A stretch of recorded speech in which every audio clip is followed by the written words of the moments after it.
guys, it's Rhiannon here at Model Domestic Church. I wanted to do a little video today about just my health journey and some things that I've been doing that have really just changed the course of my health journey, I guess. So I am parked by a park and there's someone with a leaf blower over here, so hopefully it won't be too loud in the video.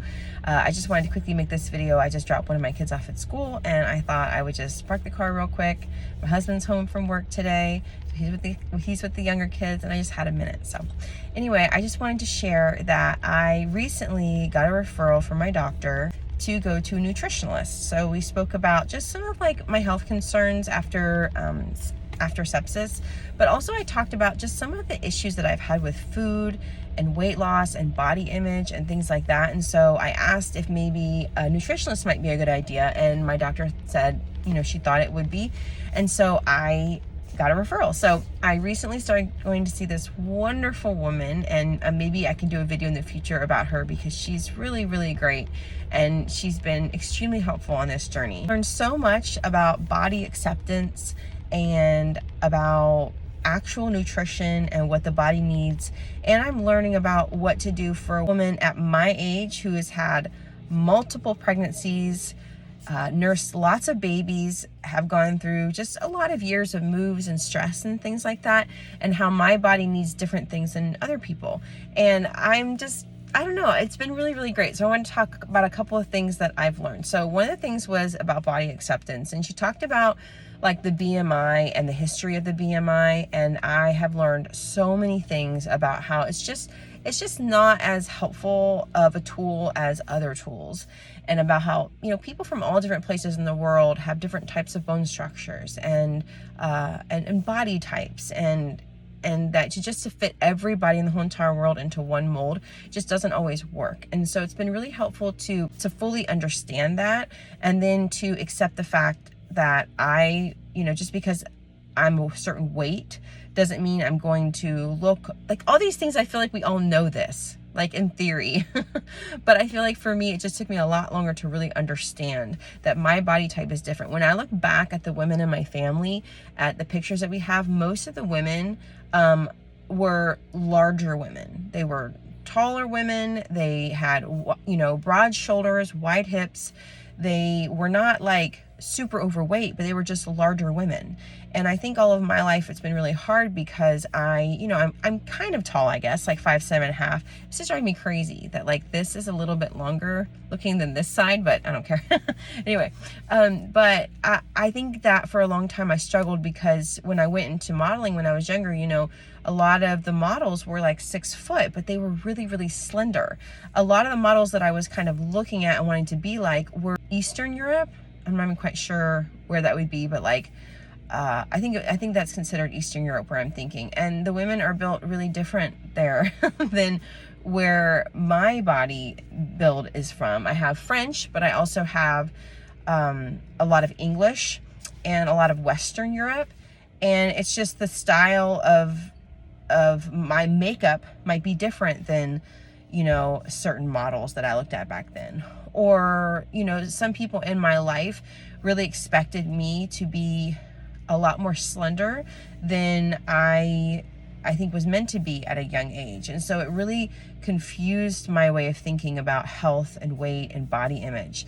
So seeing this nutritionalist has been so helpful in that area, like specifically for body acceptance and just understanding that my body might be different. The second part that I really learned is not only about body acceptance for my genetics, but also the fact that, I've had 6 children. And this, not to do with weight necessarily, about the fact that I have given a lot of my physical body over to my babies. And that's a blessing and a joy. And I'm so thankful I was able to do that. But I'm definitely in a rebuilding phase now that I'm not really having children. I don't think anymore. I don't know if I'm even capable of having babies anymore. But it's like my body has given a lot.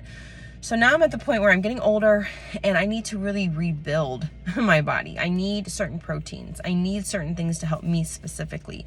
That maybe someone else, my exact same age, that maybe has had one child, or maybe no children, might not need the same things to build back up. So learning that has been really helpful. Also, just my specific makeup with my particular allergies, or, my particular diagnosis, like the fact that I have Hashimoto's and hypothyroidism. Someone else that doesn't have those things might eat differently, their metabolism might be different. The fact that my cortisol levels shoot up really fast because a lot of stressors that I went through, where I had to be on like 24/7 for a lot of years. Like literally there were times where I remember I asked him, like, how do you do like 48-hour shifts? And he was like, well, how do you stay up for a week with your babies? And I was like, oh, I see what you mean. That it's like, you just kind of grow into it and figure it out. So I've learned those things from seeing the nutritionalist. I've also learned that like whole foods are really, really important, and eating lots of whole foods, but also the supplements that I've been put on have been, I think, been very helpful. Also, I've gone through a lot of rounds of antibiotics, having had sepsis in July and been on really heavy antibiotics in the hospital. So she put me on a very specific probiotic that's very strong, but it's meant for like 1 whole month, and then you go to a different one. So that's been really helpful. And being able to just take time. One thing that my husband's really encouraged me with is like just small wins, little things, And when my nutritionist sent over my meal plan, she was like, I don't want you to do this like, what's the verbatim? Like, I don't want you to do this exactly, but just pull from it. Find things that work for you. And so it's just been this very calming ease back into life.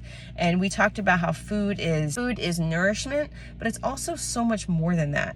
And I also discussed my fear that if I don't eat all raw vegan, let's say, then I'm going to get cancer. And being able to like step out of that and not be so fear-based. Like, if I want to eat whole foods, if I want to eat raw foods, it's a good thing, and eat them. But I don't want to do things out of fear anymore with food. So all of these things have been really helpful. And I wanted to say that I don't know about everyone's insurance, but what I can tell with my insurance, they cover a lot of seeing a nutritionalist. And so depending on what kind of nutritionalist you would find, they might have some good coverage with insurance, or they work with you on a sliding scale. And the reason I'm sharing this is because we don't have tons of money, and we have lots of children, and I know what it's like to be like, I don't have the money for this. But I just want to say that I've only had a few sessions, and it's been very, very helpful. So what I'm going to do is I'm going to leave the information I can find about my nutritionalist in the description box below. So if you want to check her out, she's fantastic. I really like her. But there are like so many other nutritionalists out there, and being able to kind of find one that fits your interests or your needs. Like, she works with people with autoimmune disease, so that's been really helpful with me. But there are a lot of people out there that are probably really great. So I wanted to make this video just to encourage any of you mamas out there, or anybody who's maybe just been struggling with not only physical health, but also maybe like your mental health and like the way you see food. And if we were born in the 80s and 90s, or maybe even like the 70s, 80s, and 90s, I think a lot of us have, well, probably mostly in the 90s, but just like the stigma about weight and what we're supposed to look like, and what's actually healthy and what's not. And I think being able to see a professional that knows what they're talking about, who's very kind and gentle and can be very helpful to us, would be a real blessing, not only to us, but to our families and to the community around us, and to just be an encouragement to other people. So I wanted to make this video real quick and share this. I wanted to make sure it was under 10 minutes, and I think I'm at 9 now. So I'm going to go ahead and get off of here. But if you're new here, I'd love for you to subscribe and give this video a thumbs up. I hope you are all doing well, and I'll talk with you later. Bye.